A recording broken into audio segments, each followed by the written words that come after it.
Assalamualaikum warahmatullahi wabarakatuh.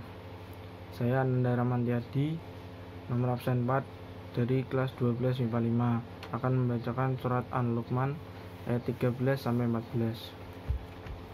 Bismillahirrahmanirrahim. Wa idza qala Luqmanu libnihi wa huwa ya'iduhu ya bunayya la tusyrik billah inna syirka ladulmun azim.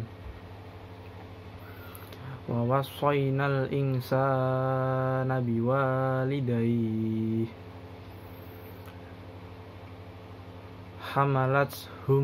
hamalathu ummuhu wahnan ala wahnin wa fisaluhu fi amaini anis kurli waliwalidayhi illayal masir. Shadaqallahul azim.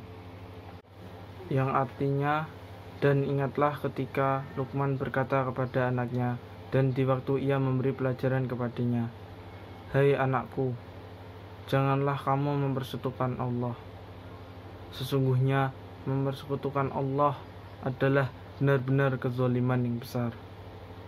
Dan kami perintahkan kepada manusia berbuat baik kepada dua orang ibu bapaknya. Ibunya mengandungnya dalam keadaan lemah yang bertambah-tambah dan menyapihnya dalam 2 tahun. Bersyukurlah kepadaku dan kepada dua orang ibu bapakmu. Hanya kepadakulah kembalimu." Sekian dari saya. Wassalamualaikum warahmatullahi wabarakatuh.